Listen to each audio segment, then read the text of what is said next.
on, babies. Ladies and gentlemen, welcome back to another riveting edition of the Simple Minds Sports Show. The Super Bowl is back on. I'm not sure if anybody heard. The Patriots completed their franchise turnaround in simply 48 or so hours in the greatest draft of all time, confirmed on record from the New England Patriots by all the beat writers and everybody that has a say. It's the best draft they've ever seen. Also in the news, the country's future and economy is looking better than ever. The WNBA is an underrated product that everybody should watch. Bobby pays his taxes. The earth is flat. Ray is not fat.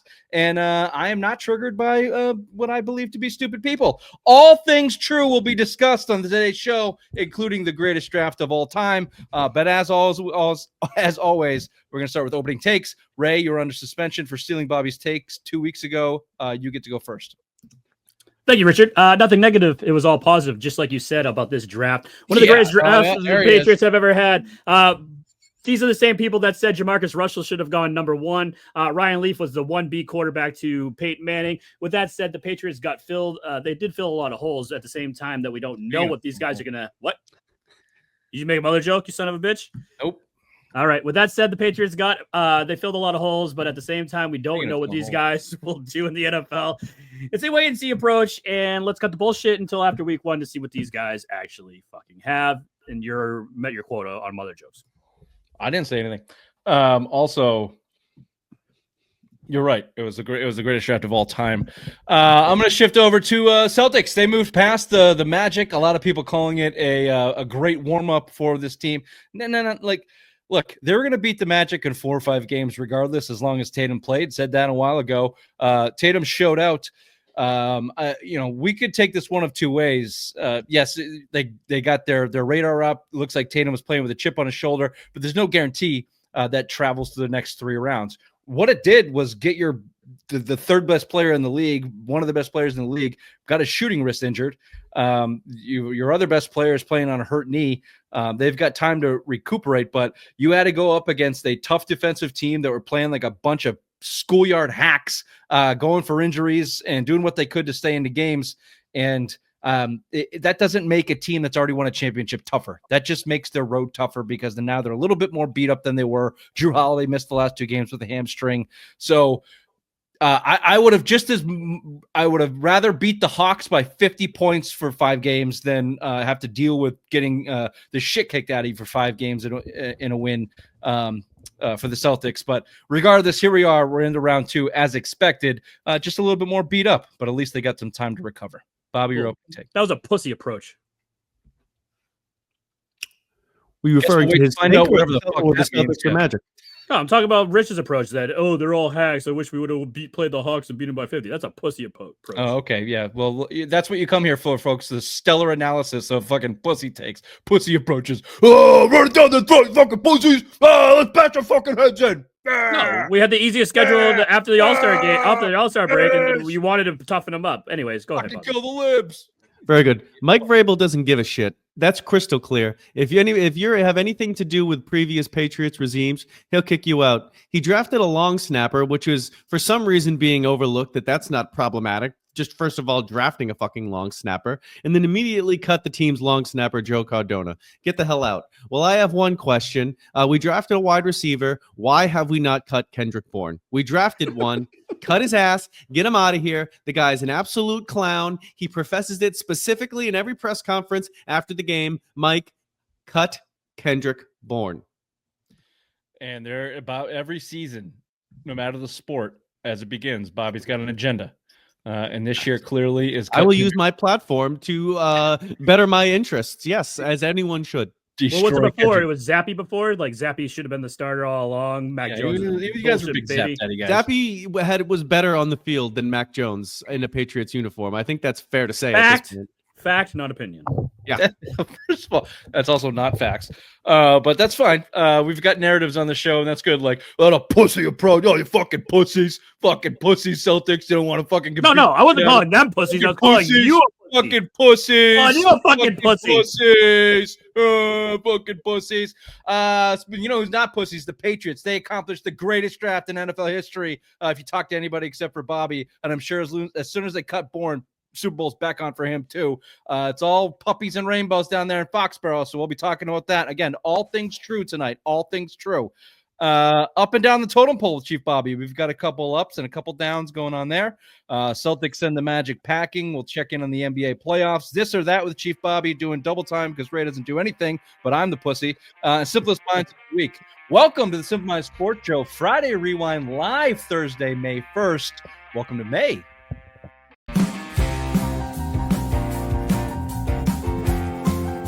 Apparently, the Celtics are dumb front-running pussies. This is the same team they have been for 4 years running.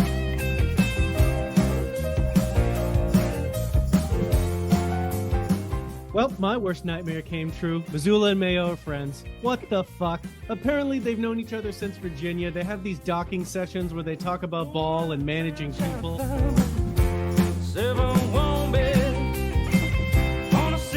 I'm on vacation. I'm going to quay all these. I'm going to fucking watch them this week. Do you say quay? Is it not quay? It's Q. It's Q. It's Q-U-E. You idiot.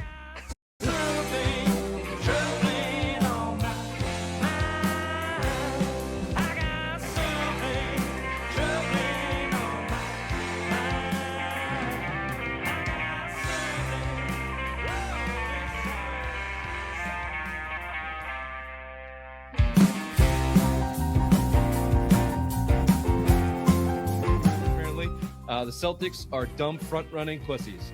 This is the same team they have been for 4 years running.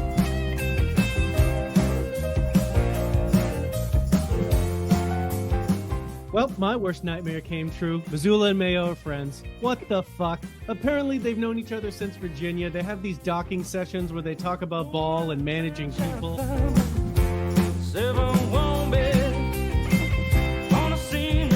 Vacation. I'm going to quay all these. I'm going to fucking watch them this week. Do you say quay?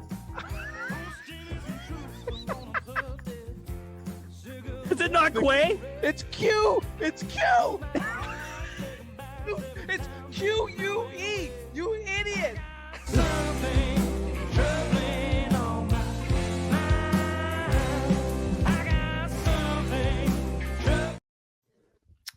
All right. If you're watching on YouTube, you're welcome. New room for Bobby. Ray looks skinny. Clearly, he's confident. He's coming out just shots fired right off the bat. So good for you. The weight is melting off of him. Yeah, just flying off. How many gallbladders does one man have to give? If you were listening on your favorite podcast platform, wherever you're watching, wherever you're listening, please rate, subscribe, review, tell your friends. As always, tell your mothers. We might break him again tonight. He might have to take a mental break again this evening. Skinny Ray is actually a mentally weaker Ray. Fat Ray can handle any verbal abuse. Skinny Ray's a little bitch. That's an astute acknowledgement there, Bobby. That is true. That is true. Fat Ray doesn't give a fuck. He'll take whatever you throw at him. He's starving himself. There's not enough calories in there to handle it. True. Actually, you're probably right about that. Yeah. Wherever you're watching, wherever you're listening, please rate, subscribe, review, tell your friends, as always, tell your mothers. All right, let's get to the greatest draft of all time. A's across the board, national pundits, local pundits. I think Tommy Curran called it as close to perfect as you can get, to which I would just say, of course, what is everyone talking about? What is everyone talking about? There's certainly positives to come out of this. Number one, they didn't draft Cole Strange in the first round. Great. Awesome. Nor was N'Keal Harry drafted in the first round, I don't think. Although Cole, we don't know. Will Campbell may be the N'Keal Harry of left tackles. We're not sure. We don't know. That's the whole goddamn point. This is a guy that was this was a draft that was clearly depicted as not good, just bad, almost across the board, with mediocre talent starting at your number 4 pick. And you took a guy at your biggest need that's been your biggest need for half a decade. So, yeah, I guess you get credit for doing that, but it doesn't mean he's going to be fucking good, especially when he's projecting to be a career guard, not tackle. So start there and then go from there. I like the fact that they address some needs, but I can pick holes in this left and right. Bobby started with the opening take and drafting the long snapper, which frankly is my least, that's my least nit to pick. And I have some justification for that, which we can get to. But let me just lay it out. Everyone's seen it, but let me just give you all 11 picks this team make, and then I would like to get your biggest takeaways and some favorite moves and some least favorite moves. We've got a clip from Ryan Cowden, who we've yet to hear from on this program. So let me just give you the picks here, okay? In round 1, of course, at the 4th overall pick, Will Campbell, offensive tackle. Round 2, running back Travion Henderson. He's from Ohio State. Campbell's from LSU. From here, I'm not going to know any of the schools. If you guys do, please shout them out. Round 3, their only wide receiver selected in this draft, Kyle Williams. Washington State. Yeah, Washington State University. I lied. I knew that one. From here, I'm useless. Round 3 again, pick 31, center / guard Jared Wilson, Georgia. Oh, round 4, 106. What does SAF mean? Safety. They can't just put fucking S. I've never seen SAF as a short for safety, so that's news to me. Is it safety free? Like they're just doing it backwards? It's like a maybe safety, free safety, yeah, maybe. Free safety. Craig Woodson, California. Jaylen Brown. Round 4, pick 35, defensive tackle Joshua Farms, Florida State. Correct. Nice. Yeah. Yeah. Round 5, edge Brandon Swinson, LSU. Well Correct. done. I'm better than I thought I was. And here it gets a little wonky. Round 6, Anders Baragalis, Miami. Close enough, Miami. And then 3 7-round picks, offensive tackle Marcus Bryant, don't care. Long snapper Julian Missouri. Ashby, don't care. Oh, no. Defensive back, mystery irrelevant. The last pick in the Memphis. draft, Kobe Minor. A minor. Yeah, they had to take that one down. There you go. Does anyone want to? Let's just go biggest takeaways and take your pick. Anything jump out at you from that draft? You wanna? Let's hear from Bobby, then let's hear from Ryan Cowden. Yeah, my biggest takeaways, they essentially went consensus. There wasn't any major reaches. They drafted Will Campbell, which everybody thought they were going to do. And then all signs point to that at 38, they took who they felt was the best player. There's the whole conversation that there was a bit of a discrepancy on who they would take when they got to the pick, but that guy was gone. We can discuss who maybe that was. They got a receiver who we all think can fit in the McDaniel system. They got an interior lineman that could possibly play guard, possibly play center, but has some good upside. There's the safety pick, and then there's the two edge guys that fell that they got good value at. So they're all really positions of need. Just are they going to be able to fit in the system? They have traits, and we'll see how it goes. What did Ryan Cowden have to say about the draft there, Raymond? I'm wondering if there's one common theme that you guys are looking for in this draft with the players you're bringing in right now. What is that theme? You know, it's this idea, Ian, that from free agency and now through the draft, they're not always going to be perfect and fit exactly to the criteria, but the most that we can sit there and talk about that we're adding guys who love playing football, guys who are great teammates. We all want talented players, we do, but there's an idea here that can't be overstated enough, is that if you don't get the person right, then a lot of that other stuff can go to the wayside. And I think we've been trying to be very intentional about the people, about some of the people to build the foundation that Coach Vrabel in his vision has here for this football team. That started in free agency, and that's been a major emphasis for us as we've gotten into this draft process. I didn't realize how big of a draw Ryan Cowden had. Where's that boy from? Alabama. Is he Alabama? Sounds a little more Texas to me, but we can look that up, I'm sure. There's Ryan Cowden, who I forget. I had this in my mind, and I said I don't need to write this down, and we all know that's not a correct statement. I don't remember his title, but it's a real good title. And I don't remember Elliot Wolf's title, but I remember thinking Ryan Cowden is above Elliot Wolf, and I think that is confirmed. Well, not yeah, but title-wise, no. But yeah, I'm sure he's the guy. Yeah, Elliot Wolf actually, he's like VP of player personnel or something like that. Whereas I don't know what Cowden's is, but it's a title that you could be considered the GM with, but they both have like higher end titles. Ryan Cowden, Vice President of Player Personnel. That's it. This we are. So Elliot Wolf must be president of. Elliot Wolf is Executive Vice President of Player Personnel. Oh, so why don't you nitpick the shit out of that? Ryan Cowden above Elliot Wolf. You know how I know that? Listen to the quote from Elliot Wolf after the draft. Quote, "I thought the process was phenomenal." Wolf said during his vital press conference, the collaboration with the scouting staff, the coaching staff, nutrition, football operations, everything was great. I just think the whole vision from the team is really good, he said. Not that we didn't have that last year or with Bill Belichick previously, but there was a lot of clear communication between Vrabel and our staff. He was around a lot of our meetings. It was really good process. And this one's on me from last year. We just didn't have an organized enough process. And Ryan Cowden and Coach Vrabel and Stretch really came in and helped me organize this. I think we're going to have a productive group. Not mentioned, you lose Bobby there. Not mentioned in this quote was something of like that they had a conversation or potential dispute about the second round pick. In which Elliot Wolf said there was a lot of productive talk, and it was great that they had a disagreement, and they inevitably came to an agreement because the guy that they wanted was picked, and they didn't have to come with a hard choice. You know what all that sounds like to me? A figurehead that got shoved in a locker when Vrabel and his guys walked into town, and they went, "Yeah, Elliot, tell me all you got. That's great. Good job, Elliot. Pat on the head. You did a good job, buddy. All your scouts are really good. This is great." And then behind scenes, Vrabel and Cowden are just like, "All right, this guy's a fucking idiot. This fucking squid."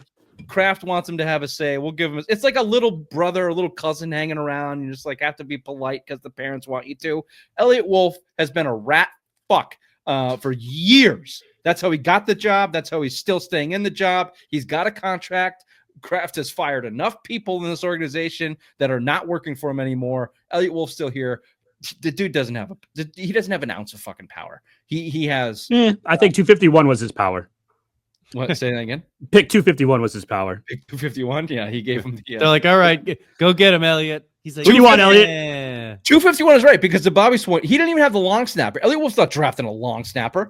Yeah, Vrabel was running the board until the mystery relevant. No. Vrabel was running the board until he had to go take a shit at 251, and he's like, "All right, Elliot, take over from here. You got it." He was giving this press conference. He said the guys are signing the undrafted free agents. That they're cleaning up the undrafted free agents right now, and a lot of people will take that as like Elliot Wolf's guys. It's like no, like Ryan Cowden is in there cleaning up the rest of the roster. Elliot Wolf is a dead man walking until whatever his contract is up, and until Vrabel gets above 500 as a coach. Bye-bye, Elliot. See you later. He had nothing to do with this draft other than the fact that his scouting team probably put together a bunch of work like we had talked about before, and Vrabel piggybacked on that, and his team used it to get his players. Can I say something real quick, though? Please. Did you hear the report about Elliot Wolf, how he was pulling double duty last year because basically Gerard Mayo didn't know how to run a team? Surprise, surprise. And he was like doing double the work, like helping him try to figure that out, plus scouting all these guys. So he really didn't have a good draft last year because he didn't have time to do it because he was holding Gerard Mayo's hand, taking him around the Foxborough, saying, "This is how you coach the team. These are all your assistants, blah, blah, blah." So I don't know. Let's give Elliot Wolf a chance right now. Maybe no. You were right up until you said let's give Elliot. I was just trying to be nice for once, but no. I apologize. Two things can be true. Yes, everyone was put in a bad position last year, including Gerard Mayo, and certainly including Elliot Wolf, who was stuck with Gerard Mayo, who did not have a clue. All that is true. They walked into the draft blindfolded, and they tossed dicks at a marker board, and they failed. It was a horrible draft outside of Drake May, in which they didn't have a choice. He was the third best quarterback on the board. Might have hit. And that dick hit because it had no choice but hit. It was like anybody that was a big black one, Tuesday. Yeah. outside of that, Elliot Wolf was still in charge of free agency last year, which you whiffed on. So no, I have, and just the way that he's carried himself, the way that he speaks, and that corporate bullshit jargon, just like talking around everything. I don't have a lot of respect for Elliot Wolf, and I don't think he's been very good in his position, either with Belichick, Mayo, or here with Vrabel, which he's probably been stifled a lot. I will say this, Bobby. I have no idea if any of these guys can play. They drafted 11 players. They made no trades. They went chalk by all accounts. It seems like they had control of the board. The guy that they should have taken for the position of need seems like they took them. Seems like they got some value in the mid rounds. All of that is good to the point where, as we've said, it's the greatest draft of all time. If you ask anybody from locally to nationally, what I take out of all of that is they had a plan and they executed it. So step up from everything we just talked about under Mayo and Wolf, and even from Belichick in the last several years. So step up, step in the right direction. As Cowden mentioned, they had a clear directive to bring guys in with a good head on their shoulders. They cleaned out their leadership. The Patriots have. All captains are gone. So there was an initiative. There was a plan. We are bringing new voices into this program. Anybody young that we draft is going to be of good character, that loves football. They're building their foundation that way. Whether they can play or not, who knows? Really, who knows? And a lot of that has to do with their coaching anyway. So I guess, that's my positive I take from it. And whatever the talent falls is wherever the talent falls.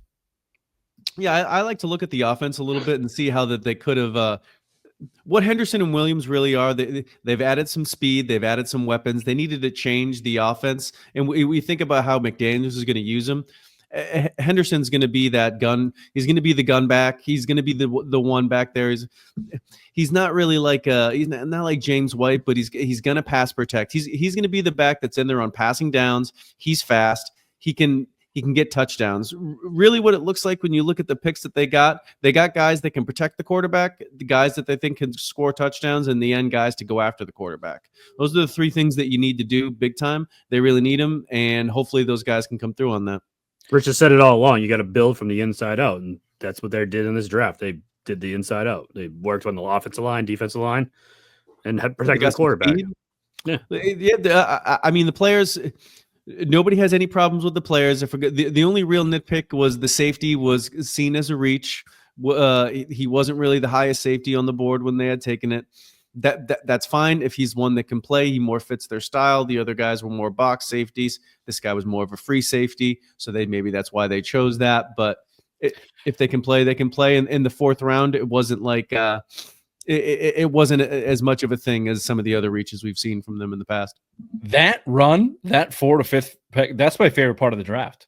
I've been calling for a free safety since Devin McCourty retired, in which they have not addressed, and they've gotten burnt on year after year after year. They have nobody to play in that position. It seems like this kid plays it. Now, there's not a lot of guys, I don't think, in college football, correct me if I'm wrong, Bobby Bukaki, but because of the way the game is played, I don't think there's a lot of players that have that skill set that can be a quarterback in the secondary. No, they don't do a lot of single high safety. So it seems like this guy has a little bit of that. He can play a little man. He can play, it seems like zone is a good thing for him. They need that, especially, Vrabel's bringing in a new defense, so we'll see. But they put a lot of pressure on that front seven. They need a guy deep.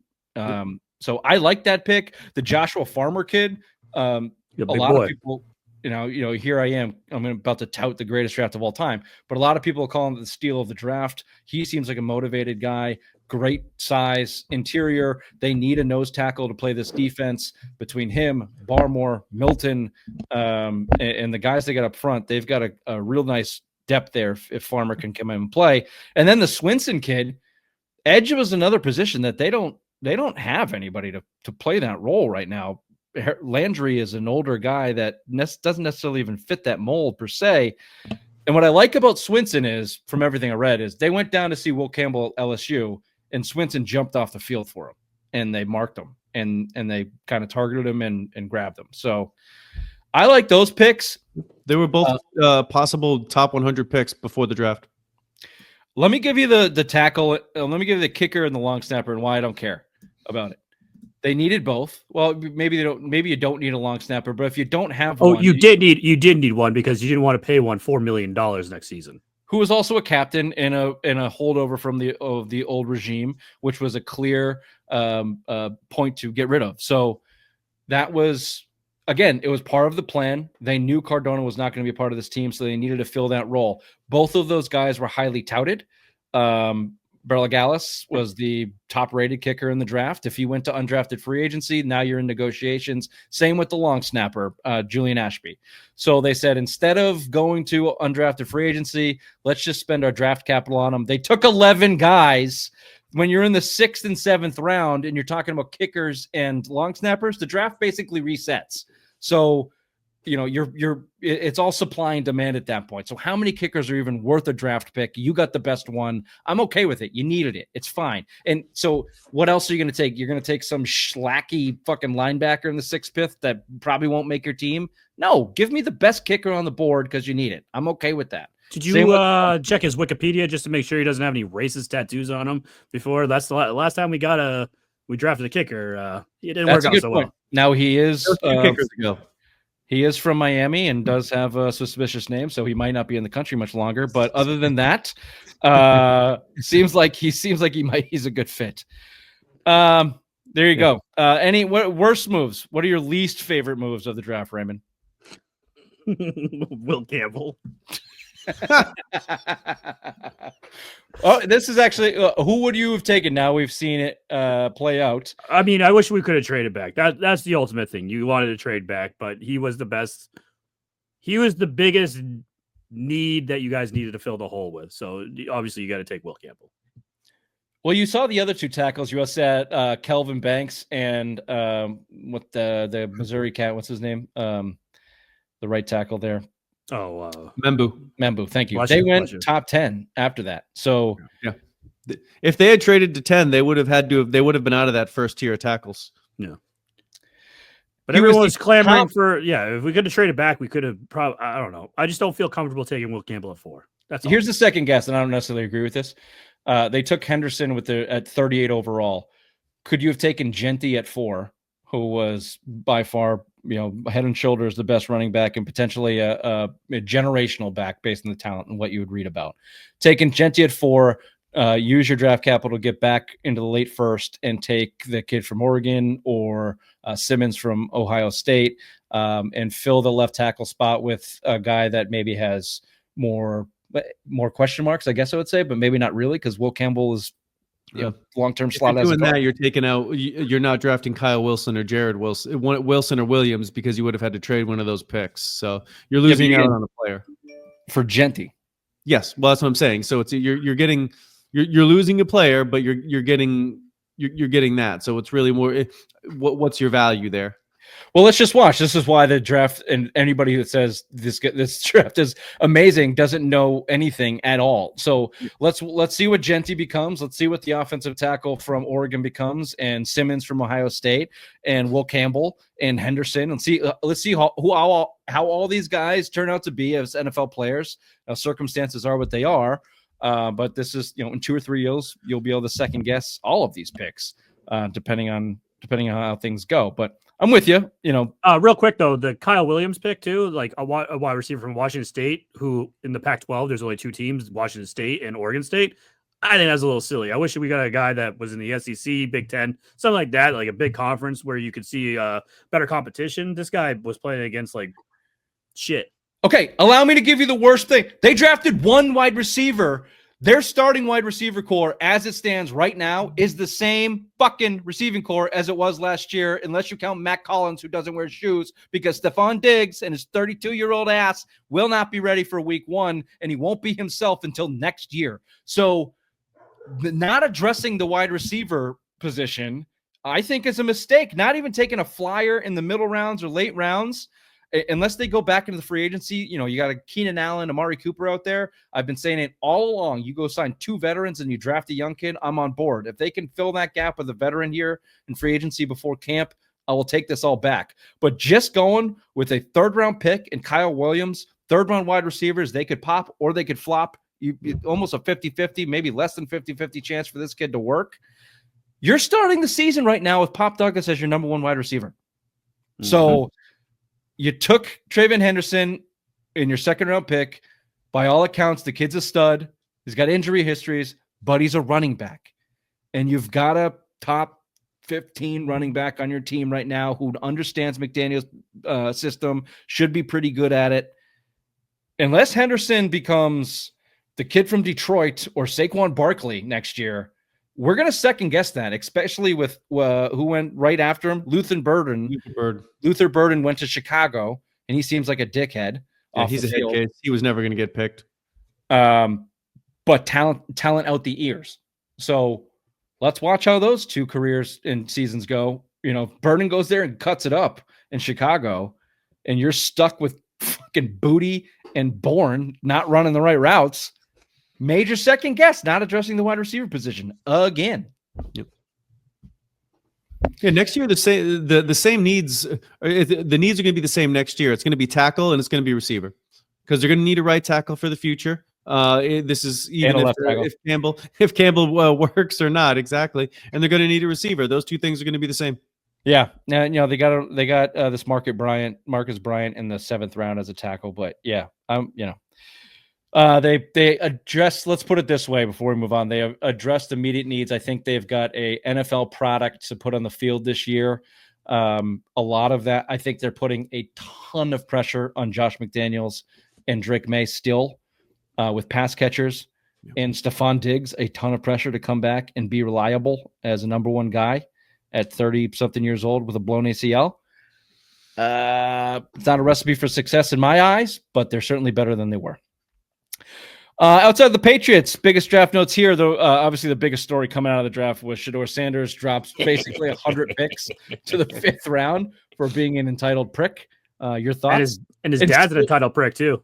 And he still gets drafted by the Browns. Like, you go through all of that, and you still have to go to Cleveland, which has like a dozen quarterbacks on the roster. Did you hear though? Like, were you watching clip highlights? Basically, when the Browns draft? The kid from Oregon, right? Dylan Gabriel. Yeah, when he did that, he was like, I don't understand it. Browns, Joe Flacco's older than you, Dad. Like, he was saying, like, talking shit about, like, the Browns quarterback room. Then he gets fucking drafted. Oh, the clips from Sanders coming out. There's clips with him at, I think it was before the college season with him and Cam Ward. And Cam Ward is like, you're a jerk off, man. Like, you're just fucking around out here. Like, I am ready to play. That Cam Ward kid, I knew nothing about. He still probably won't amount to much because he's going to the Titans and his skill set is kind of limited. But everything on camera that kid did, I was like, okay, check mark. Like, he is here to play. If his head is on straight, if he's got skill and coaching, he should be good. Here comes Bobby Bukaki. Go ahead. Speaking of the video of Shedeur Sanders, do you guys remember the sausage fest that they would show him sitting at when it was in round 1? You know how they show him when he wasn't at the draft? It was just him and all his boys just sitting there like bopping. It was like it was like a party. Like they were just sitting there. I need a time lapse of like the round 1 party. It was hundreds of people all the way to. Oh, I would just all like just like all him, just him by himself in the 4th him and his round. mom. It's like. Yeah, a lot of people are basking in the failure of Shedeur Sanders, and probably rightfully so. Entitlement is never liked or accepted, and he seems to have shot himself in the foot. Do you think that was the owner picking him, or the NFL calling and saying, "Excuse me, like this is getting bad. Can you just take him?" The owner told those two to Stefanski and Barry pick him because the front office room was just like this. Oh, this was an owner's coup. I forgot to put this in the email. There was basically a league mandate that Shedeur Sanders does not get picked before the 3rd round. Oh, really? Yeah, because of how badly he pissed off the teams that actually interviewed him, and they basically called everybody and said, nobody picked this fucking kid. We're setting an example for kids coming forward. This NIL money is like, if we allow this, then it's going to go off the rails. He was an example. He was made an example of the NIL era of college football players. I get you're making $6 million at Colorado and you think you're the shit, even though you haven't won a goddamn thing. And then his jersey's retired, Richard. Your daddy retired your number. He is retired. Go suck a dick. Nobody draft this kid until at least after the 3rd round. That's a league mandate. It was basically reported. Which is funny because he didn't go to the 5th round. So like all the owners are like, let's see how far we can make this go. Yeah, and then he still has to go to Cleveland. Oh boy. A part of that, the Giants who traded back into the 1st round, everyone thought Shedeur was coming at whatever that mid-20 spot was. Nope, Jackson Fart comes into play. My new favorite player. The next Daniel Jones. I know nothing about this kid. I know, but I just thought it was Dart. Is it really? It's not Jackson Fart. I'm not sure. The Giants love their tall, white Southern quarterbacks. I'm going to go Jackson Fard from here on until someone tells me wrong. Giants also took Abdul Carter 3 overall, who asked Lawrence Taylor if he could have his number. Lawrence Taylor's response was, pretty sure it's retired. Go make your own fucking number, kid. How much coke you got, kid? Nah? Yeah. All right, get the fuck out. Yeah, 8 ball in the cheers, buddy. Steelers refused to take a quarterback, basically at all. Took Will Campbell 185. Wait, what? Will Howard. Howard, sorry. I was like, wait, what? Will Howard. From Ohio I just thought he was trolling through this whole segment with the fart and the Campbell. That's why I'm like, wait a second. Yeah. Just confusing, Ray. And then this is the other thing I thought was funny, just because of the clip that came out. This Tyler Show, who was drafted by the Saints, who basically, like, the one highlight that keeps going around, he was under pressure, but not really about to get sacked, and just kind of like tossed it in the air. Like, fuck. Nope. Yeah. Fuck. No. Just threw it. Underhanded. Not today, Jesus. Not today. And like, we're going to take that guy above Shedeur Sanders for the Saints. I thought that was funny. And he's 26. He's going to die soon. Yeah. We all are, Bobby. We all are. What a shitty draft, other than the Patriots, who had the greatest one of all time. Okay, so there you have it. We're going to be back with Up and Down the Totem Pole, Chief Bobby. But before that, a Southern edition of Headlines with the Obvious One.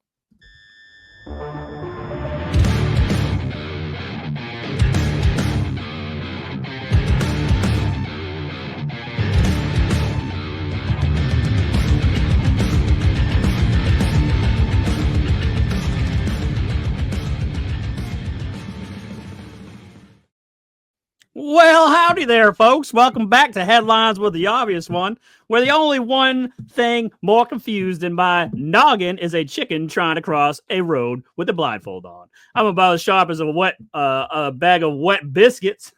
Them New England Patriots got some smart folk. Me, not so smart. They went and did something that made more sense than a snake in a hammock. Yup, they actually had a good draft. They done grabbed offensive tackle Will Campbell, who's built like a barn door, which is perfect since the only thing bigger than his muscles is my appetite for fried cocks. They also picked up center Jared Wilson and running back Travion Henderson, which I reckon is a real nice football like me. I just like sitting down thinking about pies and such. Well, them Boston Red Sox had a week about as wild as a possum in a trash can, just up and down like a roller coaster made of rusted nails. They blew a 6-run lead to the Blue Jays 7-6. Lucas Giolito done his part, but the bullpen couldn't hold it together, kind of like me trying to hold onto a greasy biscuit shot while I'm running from a bungo bear. Shucks, y'all. The Sox lost, and I'm still trying to figure out how to work a fork without looking, but hey, okay, yup. Now Jaylen Brown done showed his big old black backside off in his Celtics playoff series against Orlando. Jesus. That boy played through injuries like a mule with a broken peg. Speaking of broken pegs, I don't get no boner sometimes. In Game 5, Jason Tatum scored 35, and I reckon that's about as impressive as a raccoon driving a tractor. Me? I got about 3 or 5 squirts after the pony rub, and now I gets all sticky. Gah. And that's all she wrote, y'all. Y'all come back now, you hear? And next week, I'll make a cheeseburger pizza disappear like a hobo wing wang in Chief Bobby's parking lot. Stay thick, Boston. Right back to you, boys. Request for banner 19. Whoops, sorry. That was wrong.